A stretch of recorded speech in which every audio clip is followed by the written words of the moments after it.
Hey everybody, welcome back to the channel. Today we're going to be reviewing No Time to Die, directed by Cary Fukunaga. First of all, this movie is gorgeous. Every shot from beginning to end is stunning. If you like going on an adventure, this movie's got it all. There's a car chase scene in Italy. There's a car chase scene in the foggy woods of Norway. You go to Cuba, you're in London, you're in the ocean, you're all over the place in this movie, and that is amazing. Wow. This movie is the delicious buffet for the eyeballs. So here's what I want you to do. I want you to go to the biggest, largest theater screen you can, order a large bucket of popcorn, some Sour Patch Kids, and a large Diet Coke to offset the calories. Sit back and enjoy because this movie is a huge spectacle. Bond has left active service and is enjoying a tranquil life in Jamaica. His peace is short-lived when his old friend Felix Leiter from the CIA turns up asking for help, leading Bond into a trail of a mysterious villain armed with dangerous new technology. This is Daniel Craig's fifth and final outing as James Bond, and he is great in this. This is a dude who has the charm and skill of pulling off the one-liners like Connery and Roger Moore's refinement and style, and the stone cold mentality like Dalton. I remember in 2005 everyone giving him so much shit because of his blue eyes and blonde hair, but after 5 movies I've been entertained by each one of them, and the best part is Daniel Craig. This movie also stars Lea Seydoux as Madeline Swan. She's Bond's girlfriend, and at the beginning they're vacationing together in peace. Obviously that doesn't last very long because this is a big blockbuster movie about global takeover and espionage.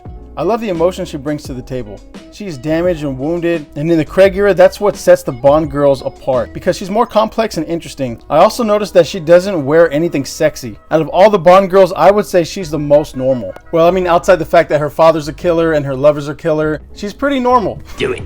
We have access to her vulnerability, and that is something new because usually Bond girls are overly objectified and sexualized. Bruh. Vesper and Madeline Swan are probably the most vulnerable and damaged women Bond has ever met, and I guess that's why he likes them. Kind of reminds me of somebody I know. Don't hit me! Also, you got Q and Moneypenny as Bond's friends. They feel like a little family. You could tell that they have his back all the time. I guess over the years they've grown massive love and respect for Bond.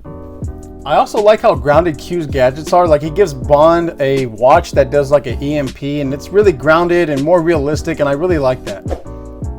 I think Q's greatest asset is he probably builds the Aston Martins and puts all the guns inside of them, and that's a little cooler than like an exploding pen or something like that. So that's why Q's one of my favorite characters in this franchise.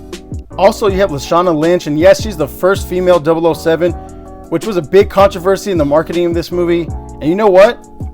She works great in this movie. She brings more balance to these characters. She's more of the good soldier, you know, following orders, and she's for king and country. While Bond doesn't give a shit, he doesn't really take orders that well from M. He drinks a lot, he plays a lot, and he wants a double vodka martini, shaken not stirred. I like how they have this little pissing contest on who's like the new 007 now. She messes with him like, oh, did you think they were gonna retire your number? Like a basketball jersey or something. You also got Ana de Armas's character. This girl was a showstopper. I wish we had more scenes of her because she was terrific. They have cute banter and she brings a light comic touch to her scenes. They really underutilized her. I think that she should have been more in the movie because she brings out that fun I want to see Bond have. This movie is deep and emotional, and it's just nice to get a break from that. So good job to her. She was kind of a badass even though she claimed to only have 3 weeks of training before the mission.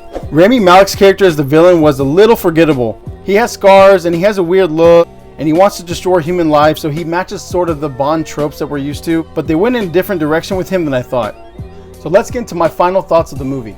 If you're a fan of the Bond franchise, I think you're really going to enjoy this one.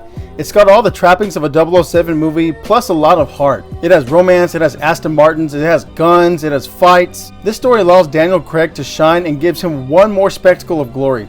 So if you like amazing cinematography, if you like great action scenes that don't use the shaky cam, and if you like top tier performances, then go to the theater and see No Time to Die. Now this movie does drag on at times and the villains are kind of weak, but I still can't deny that this movie was freaking awesome. And that's why I'm going to give No Time to Die an A.